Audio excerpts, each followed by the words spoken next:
Olá, turma. Vamos iniciar então a P2, tá? Com o assunto materiais compósitos.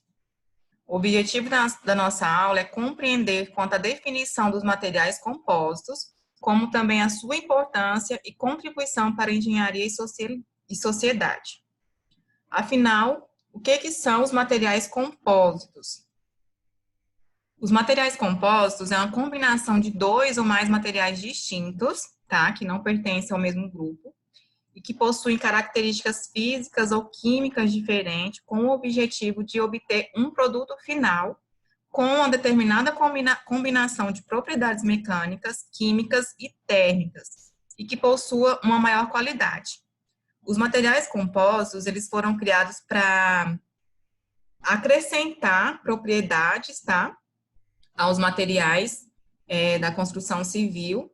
Então, com essa junção de dois ou mais materiais, acaba que esse produto final, que é o material compósito, ele vai possuir características físicas, químicas, que eles até então não iam possuir se eles fossem únicos, se eles estivessem sozinhos, tá?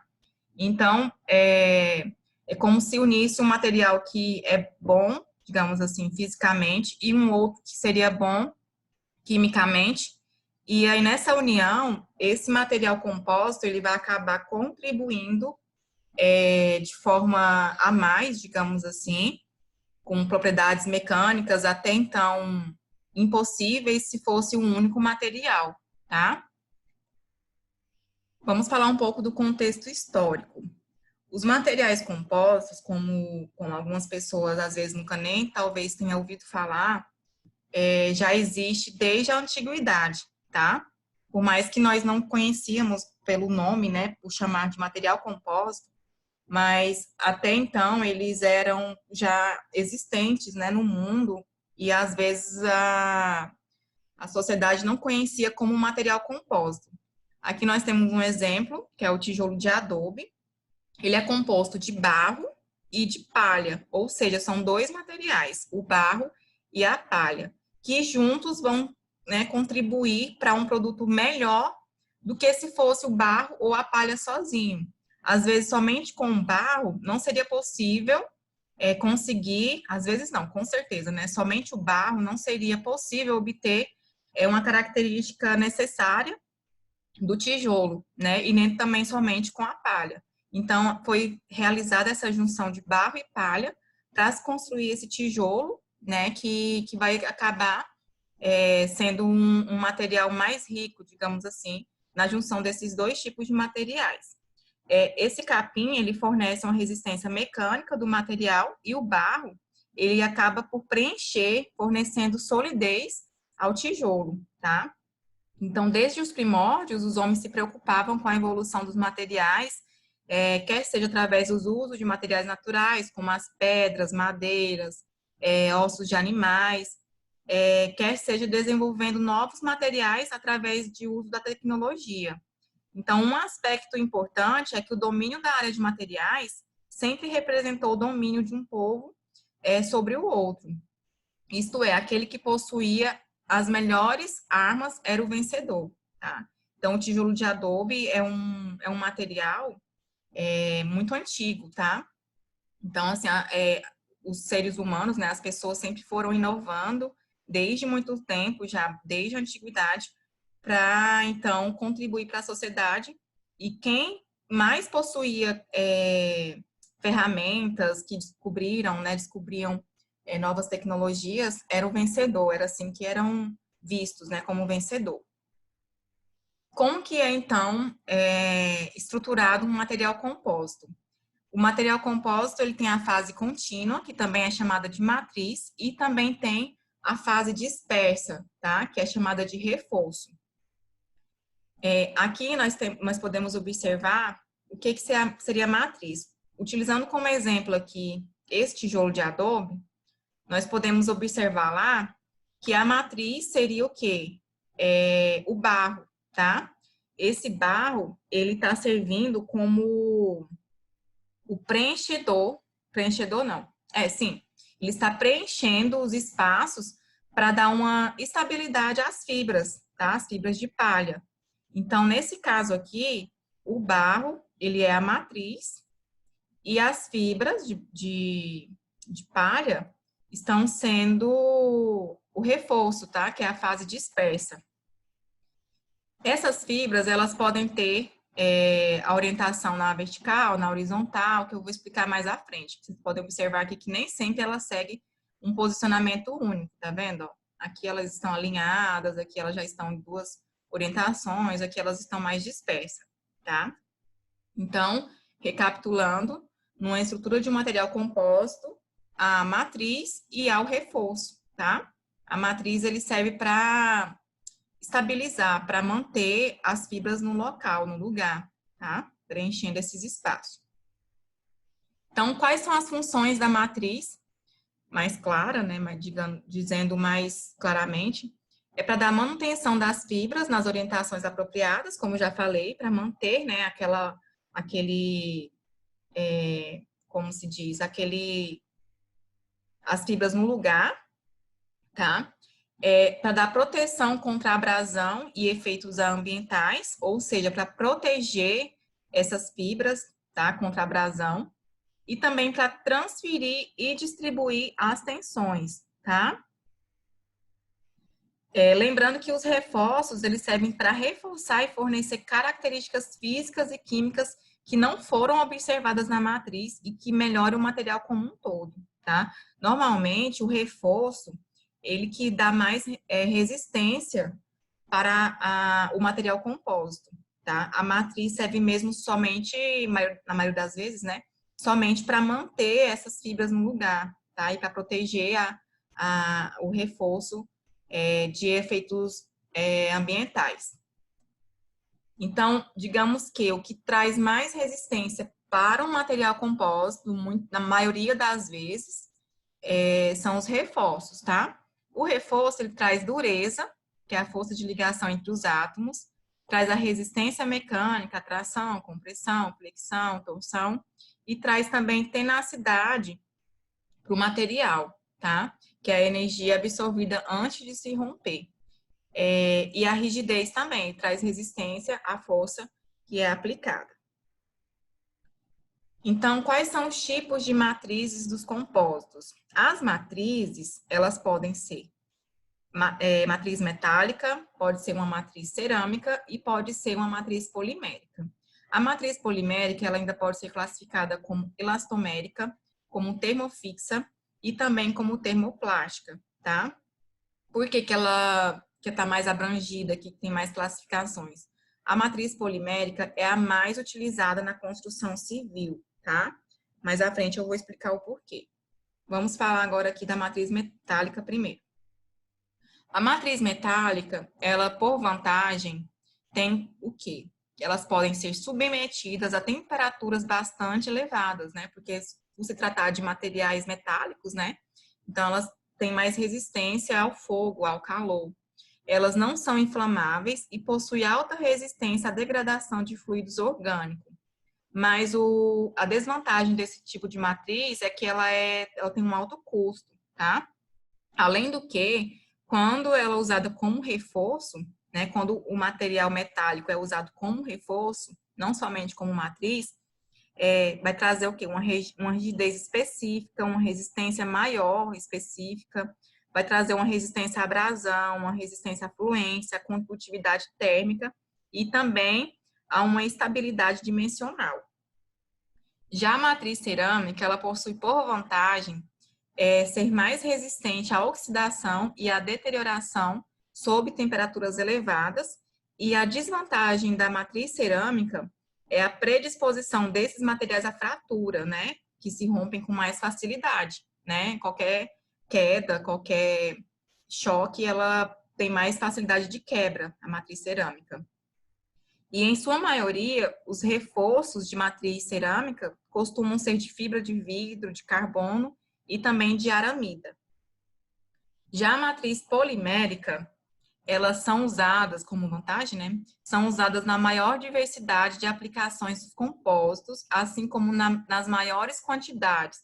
Elas possuem maior facilidade de fabricação e possuem baixo custo, tá? Por isso que elas são mais utilizadas na construção civil. E as desvantagens da matriz polimérica é que elas têm impossibilidade de trabalho a altas temperaturas, possuem instabilidade dimensional devido aos elevados coeficientes de expansão térmica e também possuem muita sensibilidade à radiação. Essas são algumas desvantagens. No entanto, essas desvantagens não sobressaem tanto em relação às vantagens, tá? As vantagens são muito maiores. E essa matriz aqui, que é a polimérica, elas são classificadas ainda como elastomérica, como eu falei, termofixa e termoplásticas. Como elastoméricas, nós temos como exemplo a borracha, tá? Quando a borracha é utilizada como matriz num determinado material composto, essa borracha é classificada como elastomérica. Vai ser uma matriz polimérica elastomérica, tá? Os elastômeros são frequentemente reforçados com vários materiais particulados, como, por exemplo, o negro de fumo, que é um material elastomérico, é uma borracha, que é utilizada no pneu, tá? São partículas muito pequenas e essencialmente esféricas de carbono, produzidas pela combustão do gás natural e do óleo também. Quando adicionados com a borracha, os elastoméricos e o negro fumo, na verdade, esse material extremamente barato melhora o limite de resistência à tração, à tenacidade e a resistência ao rasgamento e abrasão. E, além disso, por ser um material barato, possui muitas características vantajosas para se trabalhar como matriz, tá? E para que o negro fumo proporcione um reforço significativo, o tamanho das partículas deve ser extremamente pequeno. Quando o negro fumo é utilizado como reforço, não somente como matriz, o tamanho das partículas, eles têm que ser bem pequenininho mesmo, com diâmetro entre 20 e 50 nanômetros, tá? Trabalhar como reforço. Temos também as matrizes polimérica termofixa, tá? Que são as de epóxi ou poliéster. Elas são as mais usadas na produção de materiais compósitos avançados e sofrem um processo químico irreversível quando elas estão curadas, tá? Já o material termoplástico, matriz polimérica termoplástico, nós temos como exemplo o poliuretano, o polietileno, o polipropileno, a poliamida, dentre outros materiais. Essas termoplásticas são as que, quando aquecidas, sofrem uma mudança física do estado sólido para o líquido e depois se solidificam outra vez quando resfriadas. É um processo reversível, tá? Isso acontece porque esse tipo de resina possui estruturas moleculares lineares que são mantidas unidas através de ligações frágeis. Como exemplo de uma matriz polimérica termoplástica, nós temos o poliuretano, tá? E para vocês identificarem melhor o que seria esse material, imagine uma esponja de lavar louça, tá? É do material poliuretano. Então, os termoplásticos, como exemplo, nós temos o poliuretano, que é a esponja de lavar louça, aquele tipo de material. E os termofixos, a resina poliéster, epóxi, tá? E os elastoméricos são as borrachas, o negro fumo, como eu já falei. Então, vamos falar agora sobre os reforços. Os reforços, eles podem ser classificados como partículas, como fibras ou como estrutural, tá? Como exemplo de reforçado com partículas, o material compósito reforçado com partículas, nós temos o concreto. O concreto, ele possui como reforço, como camada de reforço, os agregados, né, as britas. Então, essas britas, elas são partículas. Então, nesse caso aqui, o concreto seria um material compósito de matriz cimentícia, que seria matriz cerâmica, tá? Seria matriz cerâmica cimentícia, reforçado com partículas, tá? Então, são partículas grandes, né? Os agregados seriam partículas grandes e também partículas pequenas, a areia, né? Então, quando são reforçados com partículas, essas partículas, elas podem ser grandes ou por dispersão, tá? E quando os materiais compostos são reforçados com fibras, essas fibras elas podem ser classificadas como contínuas, que são aquelas que estariam alinhadas, e as descontínuas, curtas, que podem ser alinhadas ou orientadas aleatoriamente, tá? Quando as fibras são curtas, elas são chamadas de descontínuas. E também esses reforços podem ser classificados como estrutural, quando se tratar de uma estrutura laminada ou dos painéis tipo sanduíches. Mais à frente eu vou explicar para vocês alguns exemplos. Eu já falei que o reforçado com partícula poderia ser o concreto, né? Os fibrosos, nós temos as fibras de vidro, de carbono, de poliaramida.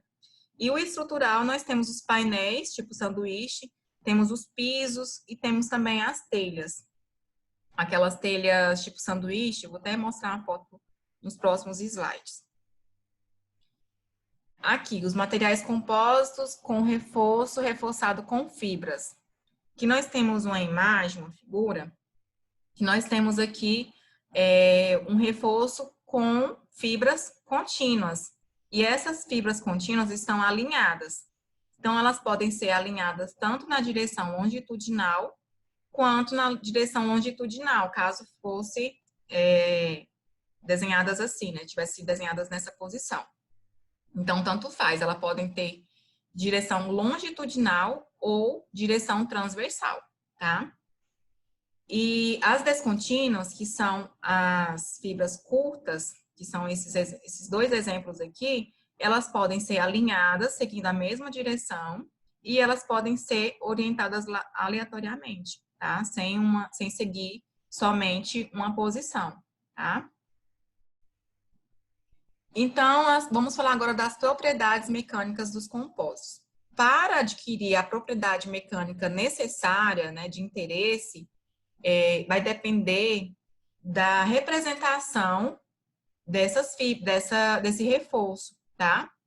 Então, esse reforço, ele pode ser concentrado, ele pode possuir tamanhos variados, que seriam os pequenos, grandes, ou formas variadas, seriam circular, quadrada, triangular, tá? Pode ter uma distribuição, tá vendo que aqui está alinhado e aqui não está alinhado? Então, vai seguir, dependendo da necessidade, né? Porque esse material compósito, ele é criado, ele é elaborado. Então, ao se criar, pode ser determinado qual vai ser a concentração desse reforço, qual vai ser o tamanho desse reforço, qual vai ser a forma que vai ser utilizada, qual vai ser a distribuição, se vai ser alinhada ou aleatória, e se a orientação vai ser na horizontal ou na vertical, tá? Então, esse reforço, ele pode ser alterado não, ele pode ser definido de acordo com a necessidade, né, a ser obtida. Então, as propriedades mecânicas do material dependem da geometria da fase dispersa. Qual que é a fase dispersa? O reforço, tá? Os compostos, então, eles podem ter diferentes tipos de combinação de materiais e, então, portanto, suas propriedades mecânicas podem variar de acordo com a sua posição, tamanho, formato e quantidade de reforços, tá? Então, vai variar para definir a propriedade mecânica de interesse, se eu quero ela mais resistente ou menos resistente, essa definição, essa obtenção dessa propriedade mecânica vai ser obtida através do reforço, tá? E vai depender do tipo de concentração desse reforço, do tamanho, da forma, da distribuição e até mesmo da orientação desse reforço, tá? Esses materiais compostos, eles também são submetidos a ensaios, tá? É preciso testar esses materiais compostos, é preciso saber qual que é a característica, a resistência à tração, a resistência à compressão, a cisalhamento, flexão, torção, e também são realizados testes de dureza e pontos de fusão nesses materiais. O teste de dureza, que é um teste por penetração, é obtido através do aparelho durômetro, tá? É utilizado o aparelho durômetro para se testar a dureza dos materiais compostos. E já o ponto de fusão de uma substância significa a obtenção, né, da temperatura a qual um dado composto transita do estado sólido para o estado líquido, tá? Então, esse ensaio de ponto de fusão também costuma ser realizado nos materiais compostos. Então, quais são as características esperadas de um material composto? Que ele tenha leveza e facilidade de transporte. Os materiais compostos, eles vêm para contribuir a mais, tá? Na construção civil.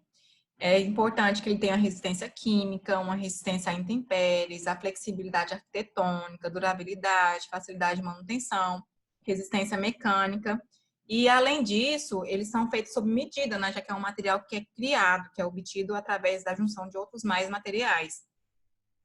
E é importante também obter uma excelente relação de peso e resistência, que tenha uma viabilidade econômica boa, que tenha tanto custo bom, né, quanto uma vida útil prolongada, excelentes propriedades mecânicas, térmicas, resistência à fadiga, às temperaturas extremas, à corrosão, ao desgaste, e também que tenha uso de materiais com propriedades conhecidas, porque você não vai unir dois materiais para obter um material composto de materiais que tenham propriedades não conhecidas, né? Então, você tenha, por exemplo, você vai conciliar o cimento com o agregado.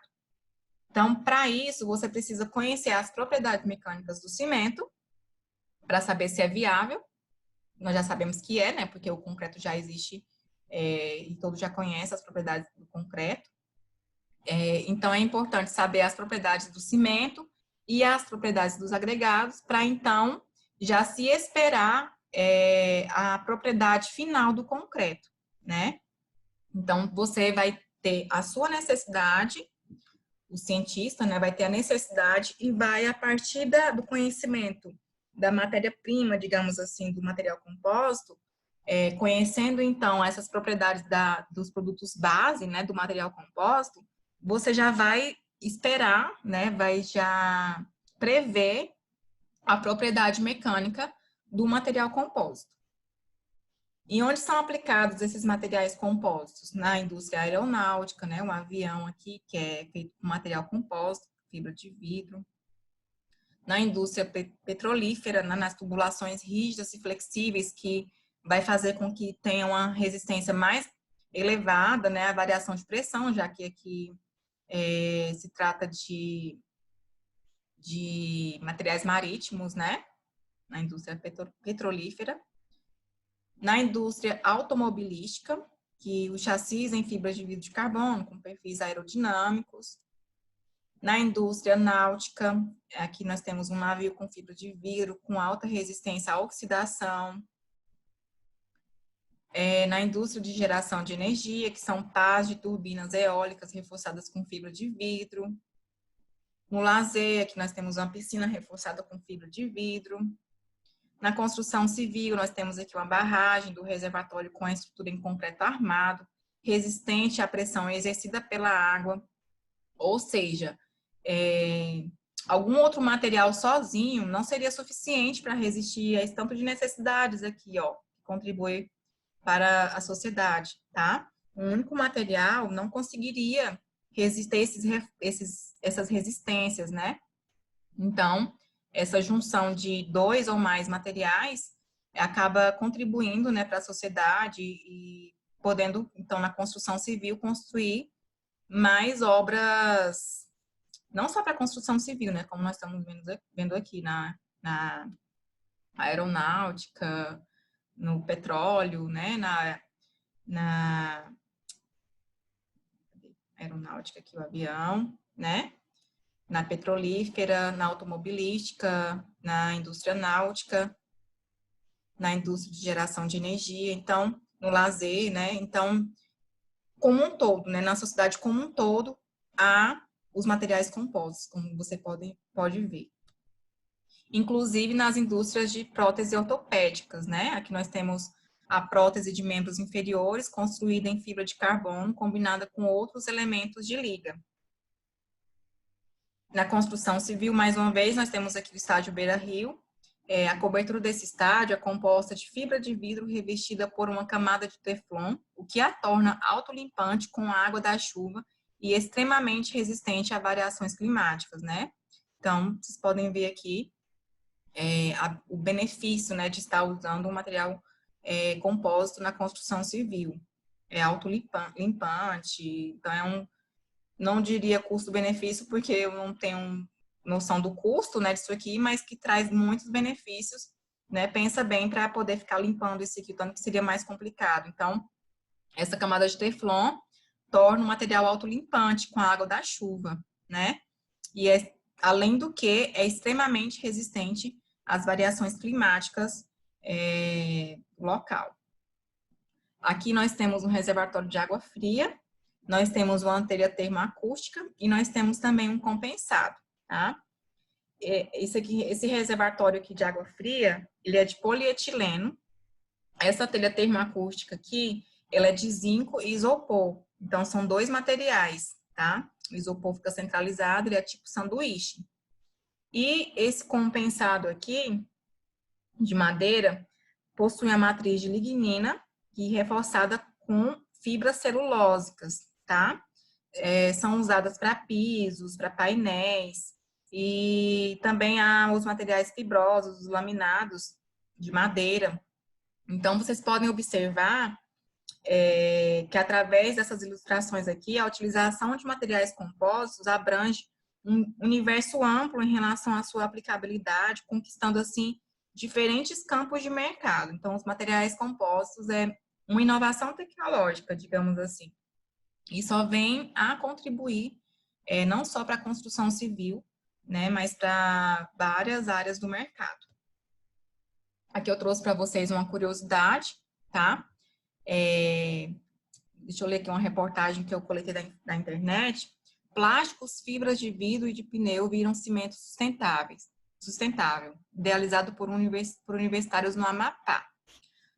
O objetivo é ofertar uma alternativa ecológica para a construção civil. Com o projeto, o grupo conquistou o primeiro lugar em feira de engenharia e credencial para participar de eventos no México e Portugal. Olha que interessante. Então, a busca por materiais alternativos e sustentáveis para a construção civil virou um desafio para um grupo de acadêmicos de uma faculdade de Macapá. Eles criaram um tipo de concreto que ganhou o nome de cimento sustentável. O projeto está em teste, será aperfeiçoado, mas a intenção é que ele possa... Tá. O que aconteceu? A ideia que foi apresentada por essa terceira feira de ciências rendeu aos estudantes o primeiro lugar no concurso de projetos inovadores de iniciação científica. Eles criaram esse cimento, esse tijolo aqui, chamado cimento sustentável. Eles criaram a partir de materiais sustentáveis, né? De plástico, fibra de vidro e de pneu. Virou, então, esse tijolo, esse tipo de tijolo aqui. Então, foi uma inovação tecnológica. Eu trouxe para vocês aqui, para vocês verem o quanto podem ser criados, né, novos materiais. Então, esses novos materiais, nesse caso aqui, é um material compósito também, tá? Eu trouxe para vocês um exemplo e até abrir esse olhar de vocês em relação à pesquisa. Vocês podem estar sempre inovando, né, fazendo trabalhos científicos nessa área e contribuir, então, para a sociedade, né, para a construção civil, para a sociedade. Então, trouxe para vocês esse exemplo aqui, para vocês abrirem essa visão de vocês, esse olhar de vocês em relação à pesquisa, que é bastante interessante, né? Se eles foram capazes, vocês também são. E, além do que, né, fica conhecido no mercado, nacionalmente falando, até mundialmente, conquistando aí viagens, né? Eles conquistaram uma viagem para participar de eventos no México e Portugal, tá? Então, recapitulando, as matrizes, elas podem ser metálica, cerâmica ou polimérica. A matriz polimérica, ela pode ser elastomérica, termofixa ou termoplástica. As elastoméricas, nós temos como exemplo a borracha. Os termofixos, nós temos como exemplo epóxi e poliéster. E termoplásticos, nós temos o poliuretano, polietileno, polipropileno, poliamida também, tá? E os reforços podem ser particulados, fibrosos ou estrutural. Os particulados, elas podem ser de partículas grandes ou reforçados por dispersão. Os reforçados com fibras podem ser de fibras contínuas, que são as inteiras, digamos assim, as compridinhas, né, alinhadas, tanto na horizontal quanto na vertical. As descontínuas, que são as mais curtas, podem ser alinhadas ou podem ser orientadas aleatoriamente, como eu mostrei naquelas figuras. E o estrutural pode ser laminado ou tipo painel sanduíche. Então, como conclusão, os materiais compósitos são exemplos de que é sempre importante que o engenheiro esteja atento, acompanhando as inovações que surgirem, pois com o avanço tecnológico, as propriedades exigidas dos materiais sofrem alterações, levando ao aparecimento de materiais capazes de responder aos requisitos pretendidos de novas tecnologias, né? Bastante interessante. É um assunto que eu gosto bastante. Aqui eu trouxe as referências bibliográficas que eu usei para elaborar esse slide, tá? E eu vou aplicar a vocês uma atividade que eu vou estar postando e a gente vai se comunicando no WhatsApp, tá? Deixei uma mensagenzinha aqui: ensinar não é transferir conhecimento, mas criar as possibilidades para a sua própria produção ou construção. Uma frase de Paulo Freire que eu gosto muito. Obrigada e até a próxima aula.